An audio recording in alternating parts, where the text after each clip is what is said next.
자, 오늘 시간은 영어 문장 해석이 안 되는 이유 두 번째 시간, 문장 성분에 대해서 이야기를 해볼게.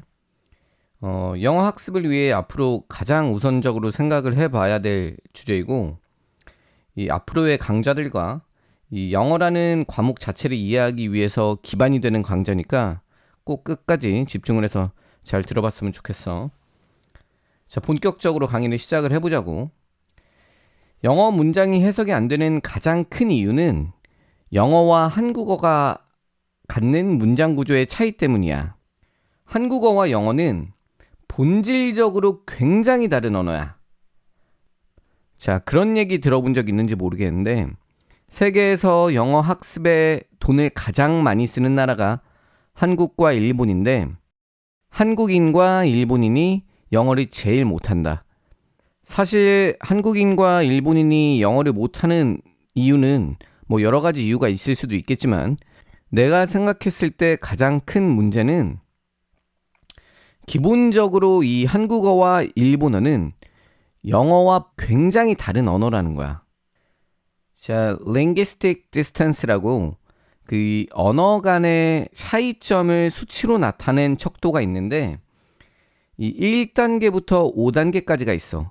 그 중에 이 1단계가 이제 서로 간의 언어가 가장 비슷하다는 의미가 되는 거고 5단계가 되면 이 서로 간의 언어가 공통점을 찾아볼 수 없을 정도로 유사성이 떨어진다는 건데 이 영어와 한국어는 기본적으로 5단계에 속해 있어.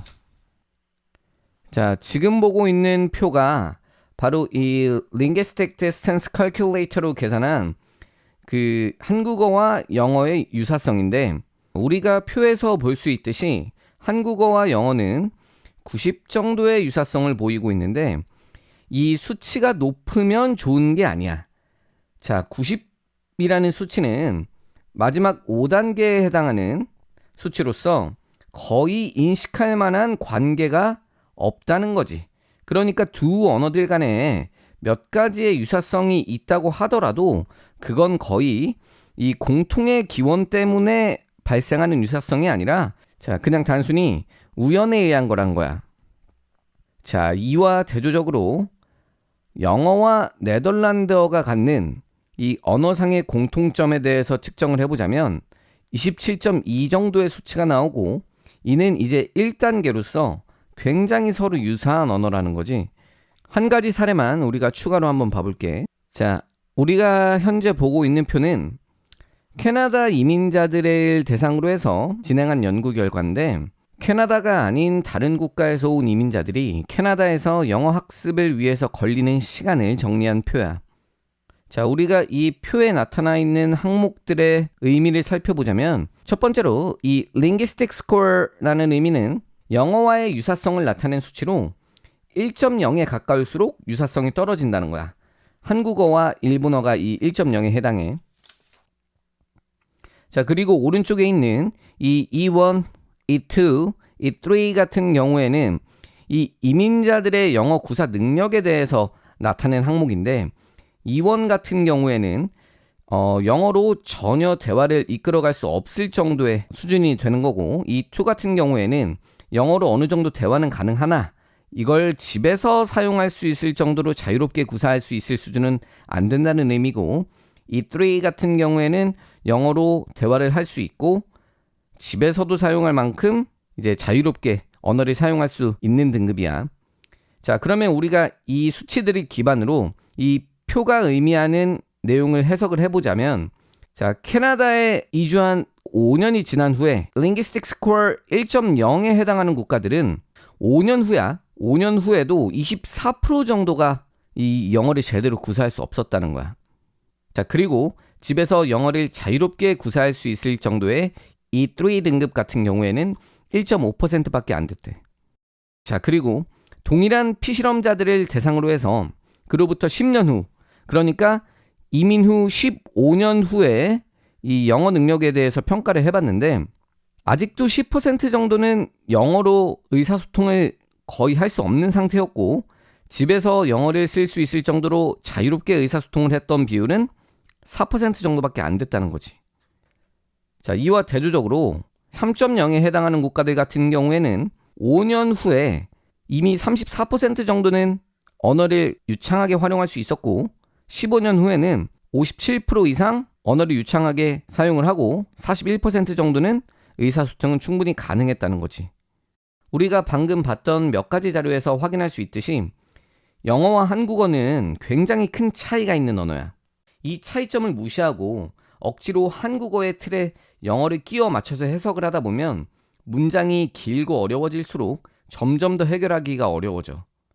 자, 이제 우리는 문장을 해석하기 위해 꼭 알아야 하는 두 언어 간의 차이점을 배워보고 이것을 중심으로 문장을 어떤 식으로 해석을 해나갈지에 대한 방법에 대해서 이야기를 해 나가볼 예정이야.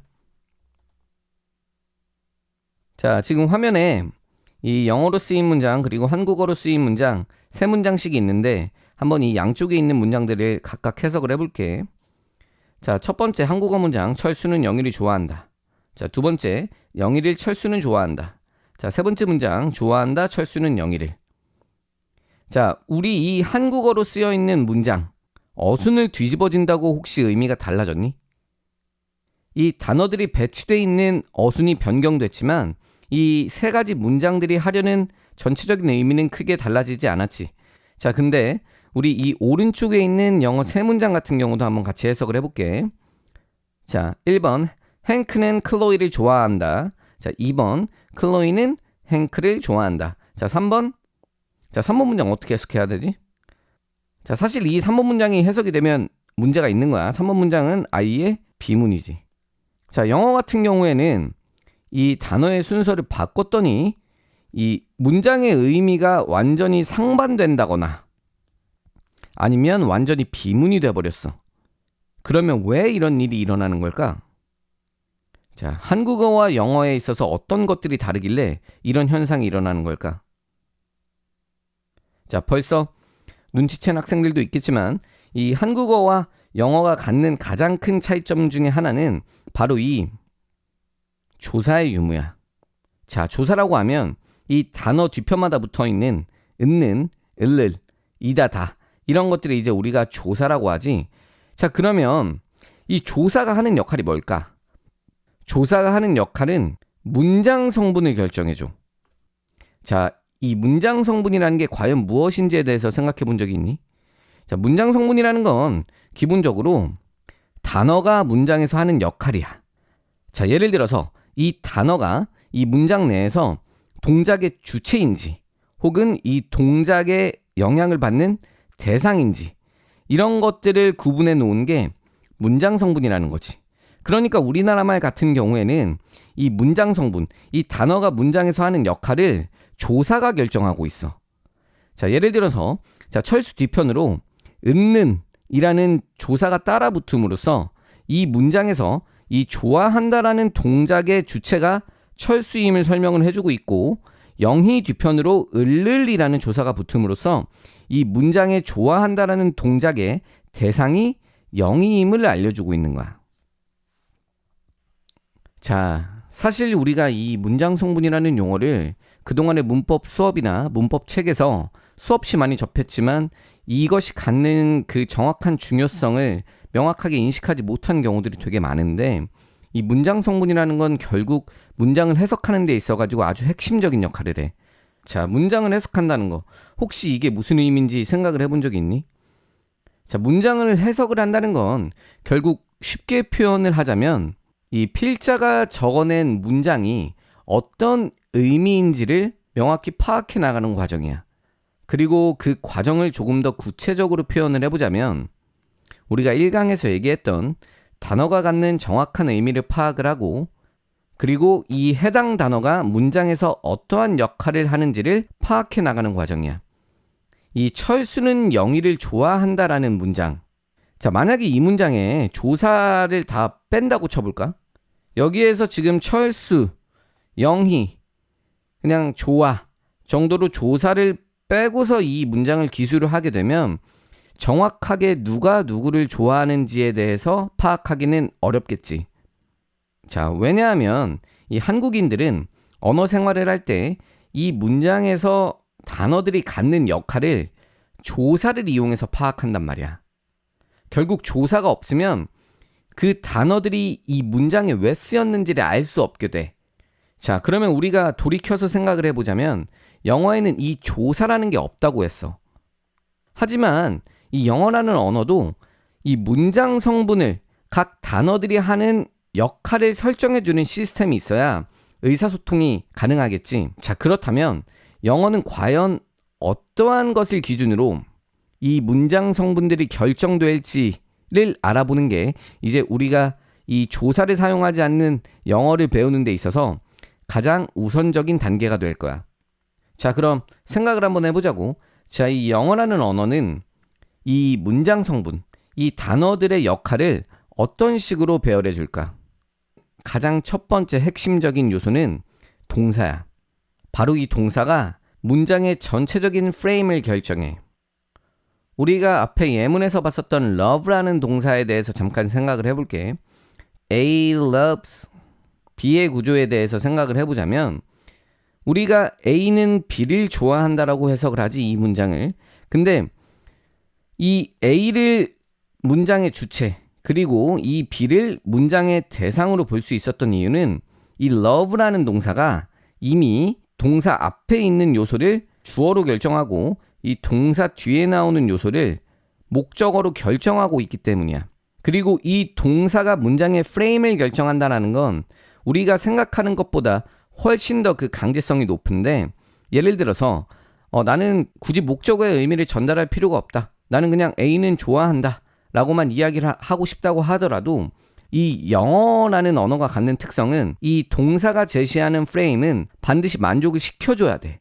그래서 목적어인 B의 의미가 필요 없다고 할지라도 이 목적어 자리를 꼭 채워줘야 되는 거지.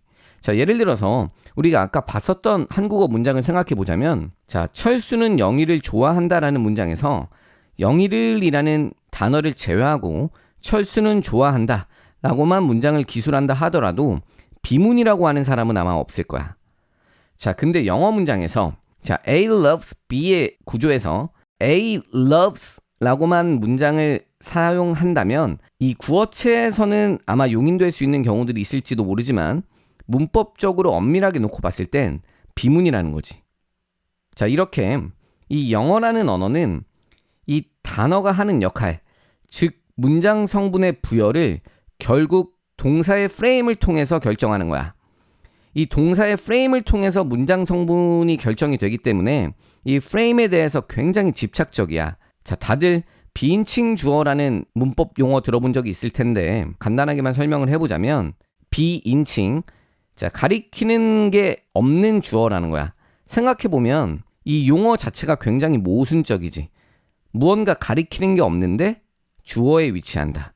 자, 이 비인칭 주어의 몇 가지 예시를 살펴보자면, 자, 우리가 요일, 날씨, 일 이런 것들이 이제 우리가 표현을 할 때 인칭하는 게 없지만, 즉 주어 자체의 의미가 들어있지 않지만 주어를 꼭 써줘야 되는 상황들이 있지. It's sunny 라는 문장이 있다고 하면 사실상 여기서 it은 의미하는 바가 없어.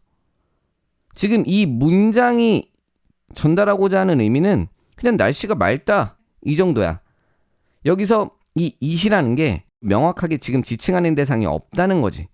그럼에도 불구하고 우리가 이 it을 굳이 사용을 해줘야 되는 이유는 영어에서는 이 주어 자리를 지금 비워놓을 수가 없기 때문이야. 자, 영어는 이렇게 동사의 집착적인 언어야. 동사가 제시하는 프레임이 명확하게 정해져 있고 이 영어를 사용하는 사용자는 이 프레임을 통해서 의미를 주고받는 거야. 그리고 이 이야기는 뒤편에서 조금 더 해보겠지만 하나의 동사가 두 가지 종류 이상의 문장 성분을 갖는 경우가 많다는 거지. 그래서 이제 우리가 앞으로 동사를 학습을 할 때에는 이 동사가 제시하는 문장의 프레임 전체를 암기하는 게 굉장히 중요해. 이게 무슨 의미인지는 뒤편의 예시를 통해서 한번 같이 살펴보도록 할게. 자, 이 문장 한번 같이 해석을 해볼까?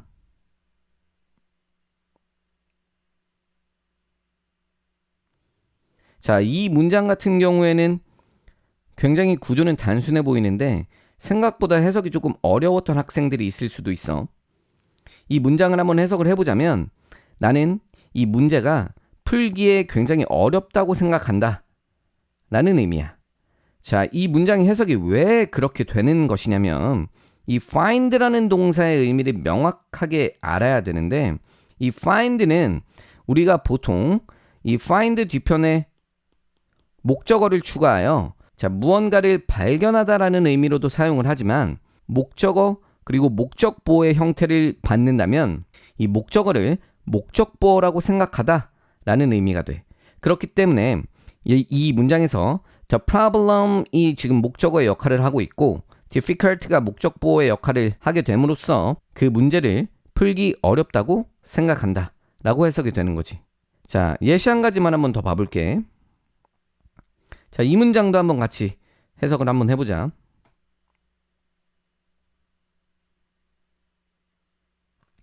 내가 한번 이 문장을 한번 해석을 해보자면 이 미디어의 확산은 우리가 어떤 특정한 방식으로 이벤트를 경험하는 것을 가능하게 한다. 자, 방금 내가 해석을 했던 것처럼 해석이 됐던 학생들이 있을 거고 이 enable이라는 뜻을 제시를 해줬음에도 해석이 안 됐던 학생들이 있을 텐데 아마 후자의 학생들 같은 경우에는 이 enable이 갖는 전체적인 프레임을 보지 못했기 때문일 거야. 이 enable이란 단어가 무엇을 가능하게 하다라는 삼형식 타동사의 형태로도 쓰이지만 그러니까 쉽게 표현하면 그냥 뒤편으로 별도의 추가적인 문장 성분을 갖지 않고 목적어까지만 사용을 해서 그냥 목적어를 가능하게 하다라고도 사용이 되지만 이 enable 뒤편으로 목적어 그리고 투부정사의 형태 이게 한 프레임이 돼서 이 목적어가 투부정사하는 것을 가능하게 하다라고 해석이 되는 경우들이 굉장히 많다는 거지. 자, 사실 우리나라 말 같은 경우에는 조사 언어고 굉장히 자유도가 높은 언어야. 그렇기 때문에 이 문장에서 명확히 정해져 있는 형태들이 없어. 그래서 각 단어들 뒤편으로 그냥 내가 필요한 조사만 조합을 해서 문장을 구성하면 되는 반면에 영어 같은 경우에는 내가 앞으로 이 용어를 굉장히 많이 사용할 텐데 형태 언어야, 형태 언어. 명확하게 갖춰진 기본적인 형태가 있고 그 형태는 동사가 제시해. 이 한국어의 특성 때문에 한국인들은 동사를 학습할 때 이 동사가 제시하는 전체적인 프레임을 같이 암기하는 게 아니라 자, 우리가 enable이란 단어로 예시를 들어보자면 그냥 단순하게 가능하게 하다 라고 의미만 외운다는 거지. 자, 그렇게 되면 사실상 이것들을 문장에서 해석을 하는데 사용할 수도 없고 앞으로 더 나아가서 영작은 완전히 할 수가 없게 돼. 자, 그렇기 때문에 앞으로는 이 동사를 학습할 때 동사가 제시하는 기본적인 프레임들을 같이 암기를 해야 이 문장을 해석하는 데 있어서 써먹을 수 있다는 거야. 자, 그러면 우리가 이 영어에서 각 단어가 문장에서 하는 역할, 즉 문장 성분 결정을 하게끔 만드는 두 번째 요소에 대해서 한번 살펴보도록 할게. 이 두 번째 요소는 품사야. 자, 그럼 이 품사는 어떤 식으로 문장 성분 결정에 개입을 하냐? 품사가 이 동사가 잡아놓은 프레임을 기반으로 해서 최종적으로 문장 성분을 판단한다는 거지. 어떤 식으로 이 과정이 이루어지냐면 이 품사별로 가능한 문장 성분들이 이미 다 정해져 있어. 자, 예시를 통해서 이 과정에 대해서 한번 보여줄게. 자, 이 문장을 우리가 한번 같이 해석을 해보자면 자, 불행히도 그는 시험에서 떨어졌다 라는 의미의 문장인데 자, 근데 이 문장을 보고서 이 unfortunately 라는 단어를 주어로 보는 사람은 거의 없을 거야. 우리가 이 문장에서 왜 unfortunately가 아닌 he를 주어로 봐야 되는지에 대해서 생각을 해보자면 이 문장 성분의 결정 요소 첫 번째, 동사가 제시하는 기준에 따르자면 이 동사 앞에 나오는 요소들을 문장의 주어로 볼 수 있었지. 자, 그렇지만 우리는 이 동사 failed 앞에 나오는 두 가지 요소 중에 unfortunately가 아닌 he만 주어로 인식하게 돼 있어. 이 주어에 올 수 있는 품사는 명사밖에 없어. 자, 하지만 이 unfortunately라는 단어는 부사의 역할을 하기 때문에 이 문장에서 주어 역할을 할 수 없고 이 he라는 단어가 명사로서 이 주어가 될 수밖에 없다는 거지. 우리가 한 가지 예시를 한번 더 봐볼게. 아까 봤었던 문장이고 아까 우리가 이 enable이라는 동사를 볼 때 이 enable 뒤편으로 나오는 목적어 투부정사의 형태를 한 덩어리로 같이 이 frame으로 같이 익혀놔야 된다고 했지. 자, 우리가 이 enable이라는 동사를 목적어 플러스 투부정사의 형태로 목적어가 투부정사 하는 것을 가능하게 하다 라는 의미로 해석을 할 수 있는데 이 문장에서 us를 우리가 목적어로 파악을 한 이유는 이 투부정사가 나오기 전까지 in a certain sense라는 전치사구가 끼어 있지만 이 전치사구는 기본적으로 품사상 명사 역할을 할 수 없기 때문에 명사 역할을 할 수 있는 이 us만 목적어로 보기로 했다는 거야. 자, 정리하자면 품사는 각 품사별로 할 수 있는 문장 성분들이 정해져 있기 때문에 이 서술어가 제시한 기본적인 문장의 프레임 위에 단어들이 갖는 품사에 따라서 최종적으로 문장 성분을 판단할 수 있다는 거야. 자, 이 문장도 한번 같이 해석을 해볼게.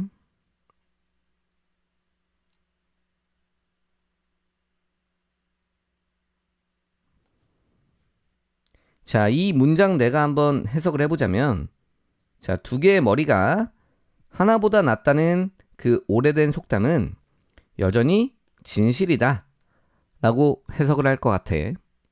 자, 사실 이 해석을 듣고 이 hold라는 단어가 갖는 의미가 조금 혼란스러운 학생이 있을 수도 있는데 이 hold라는 단어를 이제 우리가 보통 붙잡다, 붙들다 라는 의미로 많이 해석을 하기 때문일 거야.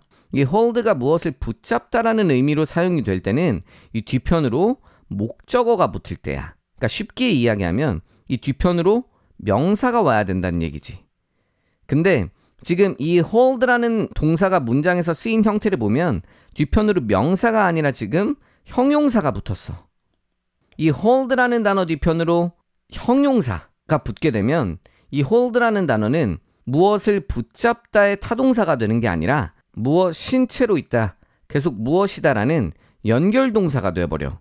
그렇기 때문에 이 hold 뒤편으로 나오는 이 true라는 형용사를 보는 순간 무엇을 붙잡다의 의미가 아닌 이 진실인 채로 있다, 진실이다 라고 해석을 해줄 수 있어야 된다는 거야. 자, 그래서 우리가 이 문장을 지금 해석을 할 수 있으려면 이 hold가 갖고 있는 기본적인 문장 구조의 종류들에 대해서 첫 번째로 알고 있어야 되고, 그리고 그 종류들 중에 어떤 의미로 쓰였는지를 품사로 판단해야 된다는 거야. 자, 우리는 이 hold라는 동사 뒤편으로 나온 단어가 명사가 아니라 형용사라는 데에 착안해서 무엇을 붙잡다의 타동사가 아닌 무엇 신체로 있다, 계속 무엇이다 라는 보어로 판단한 거라고. 자, 그럼 두 번째 문장도 한번 같이 해석을 해보도록 할게.